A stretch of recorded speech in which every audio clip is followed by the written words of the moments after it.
Nuclear marine propulsion is propulsion of a ship or submarine with heat provided by a nuclear power plant. The power plant heats water to produce steam, and it is this steam that powers the steam turbines and turbogenerators. The power is then transferred to a gearbox that reduces the ratio by around 50-1, and this powers the propulsor. Naval nuclear propulsion is propulsion that specifically refers to naval warships. Very few experimental civil nuclear ships have been built. Power plants equals basic operation of naval ship or submarine equals the ship or submarine will be fitted with one nuclear power plant. The plant has two sides, port and starboard. These sides provide a safety net should one side be affected by an accident or incident of some kind, like for example a fire. The plant uses water to transfer heat generated by the power plant to the steam generators, basically large kettles. The heating element uses heat provided by the primary circuit from the power plant. This heat is around 250 to 300 degrees Celsius. Water will turn to steam at 100 degrees Celsius, so the system is pressurized to prevent this from happening. To transfer the heated water there are two sets of pumps on each side. The steam is provided by water commonly referred to as feed water. This feed water is seawater pumped into the boat and distilled to demineralized water. The feed water is then, when required, fed to the steam generators and maintained at a constant level. The primary circuit then heats the feed water, turning it to steam. The steam rises, passes through several dryers and passes on to the main steam stop valve. Port and starboard is superheated dry steam.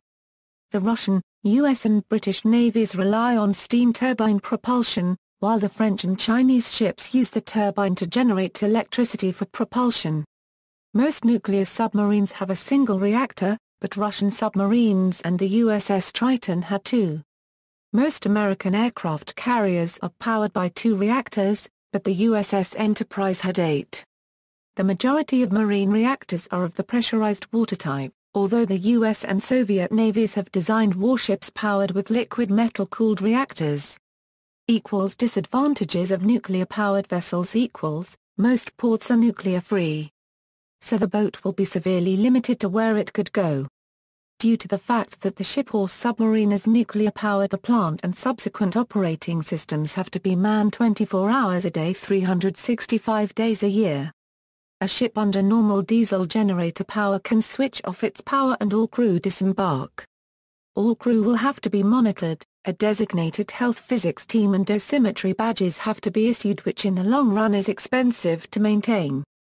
Because of its high power density and the elimination of the need for large fuel bunkers, but in order for a nuclear propulsion plant to function, the large fuel bunkers will need to be filled with supporting systems that need to be in place for the power plant to run efficiently and safely. It also allows a vessel to operate at higher speeds for years without refueling. This improves the speed and efficiency of ocean-going commerce. Military vessels, such as submarines and aircraft carriers, can travel at high speeds over vast distances, limited only by the endurance of their crews. Arctic vessels can operate for months, independent of fuel supplies. Modern diesel submarines are by far more eco-friendly, cheaper to run and maintain. When alongside, the entire crew can disembark and leave the boat in a safe state. It can travel anywhere in the world and cost a fraction of what a nuclear-powered boat will cost, not only to run but maintain. Differences from land power plants equals, marine-type reactors differ from land-based commercial electric power reactors in several respects. While land-based reactors and nuclear power plants produce up to around 1,600 megawatts of power, a typical marine propulsion reactor produces no more than a few hundred megawatts. Space considerations dictate that a marine reactor must be physically small, so it must generate higher power per unit of space. This means its components are subject to greater stresses than those of a land-based reactor. Its mechanical systems must operate flawlessly under the adverse conditions encountered at sea, including vibration and the pitching and rolling of a ship operating in rough seas. Reactor shutdown mechanisms cannot rely on gravity to drop control rods into place as in a land-based reactor that always remains upright. Saltwater corrosion is an additional problem that complicates maintenance. The fuel in a seagoing reactor is typically more highly enriched than that used in a land-based nuclear power plant. Submarine reactors run on relatively low-enriched uranium, which requires more frequent refueling. Others run on highly enriched uranium, varying from 20% U-235 to the over 96% U-235 found in U.S. submarines, in which the resulting smaller core is quieter in operation. Using more highly enriched fuel also increases the reactor's power density and extends the usable life of the nuclear fuel load, but is more expensive and a greater risk to nuclear proliferation than less highly enriched fuel. A marine nuclear propulsion plant must be designed to be highly reliable and self-sufficient, requiring minimal maintenance and repairs, which might have to be undertaken many thousands of miles from its home port. One of the technical difficulties in designing fuel elements for a seagoing nuclear reactor is the creation of fuel elements which will withstand a large amount of radiation damage. Fuel elements may crack over time and gas bubbles may form. The fuel used in marine reactors is a metal zirconium alloy rather than the ceramic UO2 often used in land-based reactors. Marine reactors are designed for long core life, enabled by the relatively high enrichment of the uranium and by incorporating a burnable poison in the fuel elements, which is slowly depleted as the fuel elements age and become less reactive. The gradual dissipation of the nuclear poison increases the reactivity of the core to compensate for the lessening reactivity of the aging fuel elements, thereby lengthening the usable life of the fuel. The life of the compact reactor pressure vessel is extended by providing an internal neutron shield, which reduces the damage to the steel from constant bombardment by neutrons. Decommissioning nuclear-powered submarines has become a major task for U.S. and Russian navies. After defueling, U.S. practice is to cut the reactor section from the vessel for disposal and shallow land burial as low-level waste. In Russia, whole vessels, or sealed reactor sections, typically remain stored afloat, although a new facility near Sadr Bay is to provide storage in a concrete-floored facility on land for some submarines in the far north. Future designs: Russia is well advanced with plans to build a floating nuclear power plant for their Far Eastern territories. The design has two 35 MWE units based on the KLT-40 reactor used in icebreakers. Some Russian naval vessels have been used to supply electricity for domestic and industrial use in remote Far Eastern and Siberian towns. Lloyd's Register is investigating the possibility of civilian nuclear marine propulsion and rewriting draft rules. Civil liability: insurance of nuclear vessels is not like the insurance of conventional ships. The consequences of an accident could span national boundaries, and the magnitude of possible damage is beyond the capacity of private insurers. A special international agreement, the Brussels Convention on the Liability of Operators of Nuclear Ships, developed in 1962, would have made signatory national governments liable for accidents caused by nuclear vessels under their flag but was never ratified owing to disagreement on the inclusion of warships under the convention. Nuclear reactors under United States jurisdiction are insured by the provisions of the Price-Anderson Act. History Military Under the direction of Admiral Hyman G. Rickover, the design, development and production of nuclear marine propulsion plants started in the USA in the 1940s. The first prototype naval reactor was constructed and tested at the Naval Reactor Facility at the National Reactor Testing Station in Idaho in 1953. The first nuclear submarine, USS Nautilus, put to sea in 1955. The Soviet Union also developed nuclear submarines. The first types developed were the November class, the first of which, K-3 Leninsky Komsomol, was underway under nuclear power on July 4, 1958. Nuclear power revolutionized the submarine, finally making it a true underwater vessel, rather than a submersible craft, which could only stay underwater for limited periods. It gave the submarine the ability to operate submerged at high speeds, comparable to those of surface vessels, for unlimited periods, dependent only on the endurance of its crew. Nautilus led to the parallel development of further Skate-class submarines, powered by single reactors, and a cruiser, USS Long Beach, in 1961, powered by two reactors. The aircraft carrier USS Enterprise, commissioned in 1961, was powered by 8 reactor units. By 1962 the United States Navy had 26 operational nuclear submarines and another 30 under construction. Nuclear power had revolutionized the Navy. The United States shared its technology with the United Kingdom, while French, Soviet, Indian and Chinese development proceeded separately. After the Skate-class vessels, U.S. submarines were powered by a series of standardized, single-reactor designs built by Westinghouse and General Electric. Rolls-Royce plc built similar units for Royal Navy submarines, eventually developing a modified version of their own, the PWR-2. The largest nuclear submarines ever built are the 26,500-ton Russian Typhoon class. The smallest naval nuclear submarines to date are the 2,700-ton French Rubis-class attack submarines. The U.S. Navy operated a 400-ton, unmanned nuclear submarine, the NR-1 deep submergence craft, between 1969 and 2008, which was not a combat vessel. The United States and France have built nuclear aircraft carriers. By 1990 there were more nuclear reactors powering ships than there were generating electric power in commercial power plants worldwide. Many of these submarines and other vessels were decommissioned in the 1990s. Merchant ships nuclear-powered, civil merchant ships have not developed beyond a few experimental ships. The U.S.-built NS Savannah, completed in 1962, was primarily a demonstration of civil nuclear power and was too small and expensive to operate economically as a merchant ship. The design was too much of a compromise, being neither an efficient freighter nor a viable passenger liner. The German-built Otto Hahn, a cargo ship and research facility, sailed some 650,000 nautical miles on 126 voyages over 10 years without any technical problems.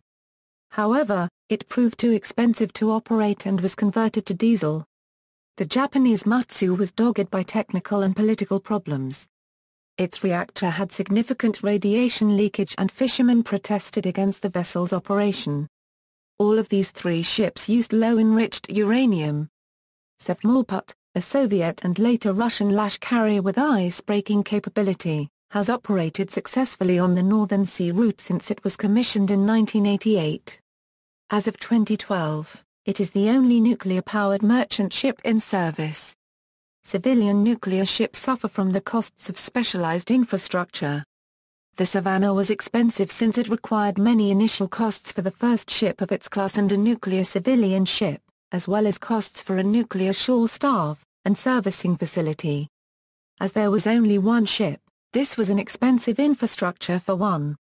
A larger nuclear fleet would be able to use the same infrastructure, reducing successive incremental costs. Each ship would be cheaper than the last. Recently there has been renewed interest in nuclear propulsion, and some proposals have been drafted. For example, the Cargo Coaster is a new design for a nuclear cargo ship. In November 2010 British Maritime Technology and Lloyd's Register embarked upon a 2-year study with US-based Hyperion Power Generation and the Greek ship operator Enterprises Shipping and Trading SA to investigate the practical maritime applications for small modular reactors. The research intended to produce a concept tanker ship design, based on a 70 MWT reactor such as Hyperion's. In response to its members' interest in nuclear propulsion, Lloyd's Register has also rewritten its rules for nuclear ships, which concern the integration of a reactor certified by a land-based regulator with the rest of the ship. The overall rationale of the rule-making process assumes that in contrast to the current marine industry practice where the designer-builder typically demonstrates compliance with regulatory requirements, in the future the nuclear regulators will wish to ensure that it is the operator of the nuclear plant that demonstrates safety in operation, in addition to the safety through design and construction. Nuclear ships are currently the responsibility of their own countries, but none are involved in international trade. As a result of this work in 2014 2 papers on commercial nuclear marine propulsion were published by Lloyd's Register and the other members of this consortium. These publications review past and recent work in the area of marine nuclear propulsion and describe a preliminary concept design study for a 155,000 dwt Suezmax tanker that is based on a conventional hull form with alternative arrangements for accommodating a 70 MWt nuclear propulsion plant delivering up to 23.5 MW shaft power at maximum continuous rating. The Gen 4 energy power module is considered. This is a small fast neutron reactor using lead-bismuth eutectic cooling and able to operate for 10 full power years before refueling, and in service last for a 25-year operational life of the vessel. They conclude that the concept is feasible, but further maturity of nuclear technology and the development and harmonization of the regulatory framework would be necessary before the concept would be viable. Icebreakers. Nuclear propulsion has proven both technically and economically feasible for nuclear-powered icebreakers in the Soviet Arctic.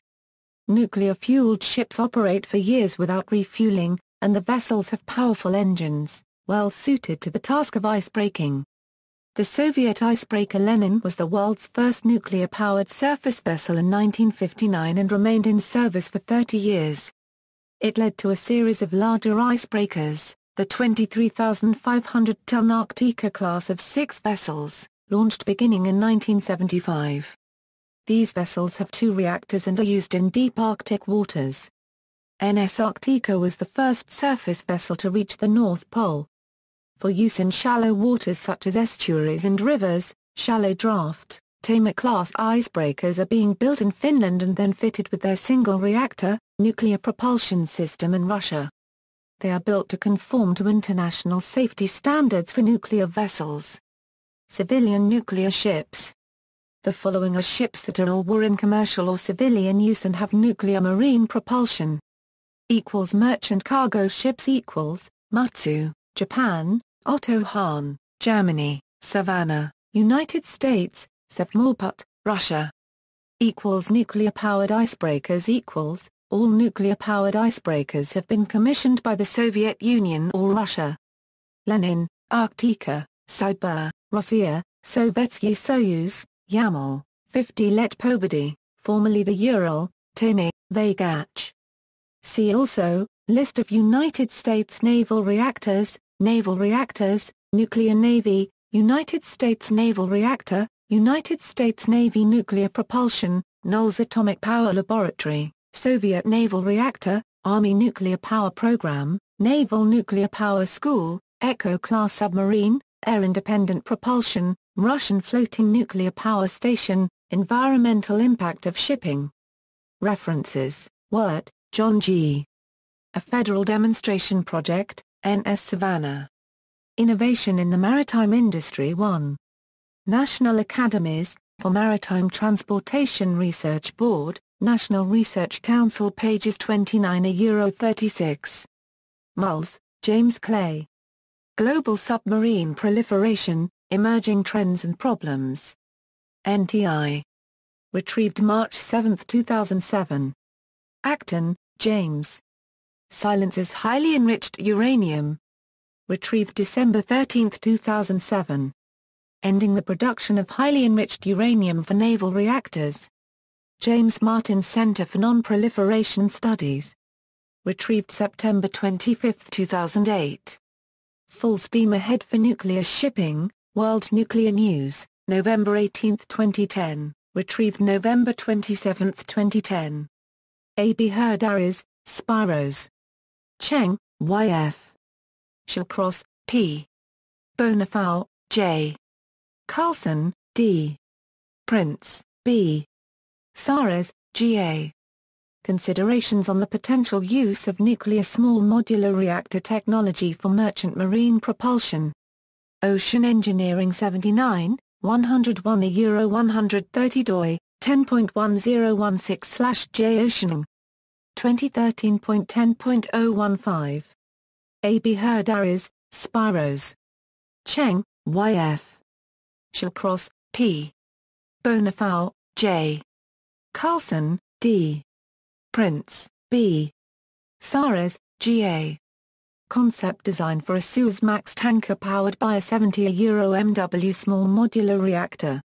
Transactions of the Royal Institution of Naval Architects, International Journal of Maritime Engineering 156, A37 A60 doi, 10.3940/Rena YJME. 2014 A1.276.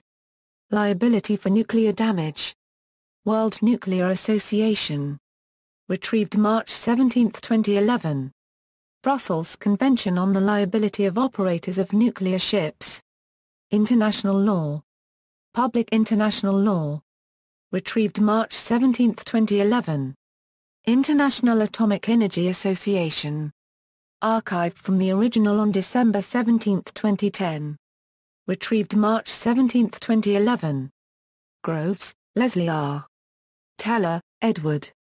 Now It Can Be Told. Pages 388. ISBN 978-0-306-80189-1. Stacy, Susan. Proving the Principle, A History of the Idaho National Engineering and Environmental Laboratory, 1949-1999. ISBN 978-0-16-059185-3. Nuclear Weapons at Sea. Bulletin of the Atomic Scientists, 48-49 September 1990. Jacobs, JGCC. Nuclear Short Sea Shipping. Green Nuclear Energy. Cleveland, Cutler J., ed. Encyclopedia of Energy. 1-6. Elsevier pages 336-340. ISBN 978-0-12-176480-7.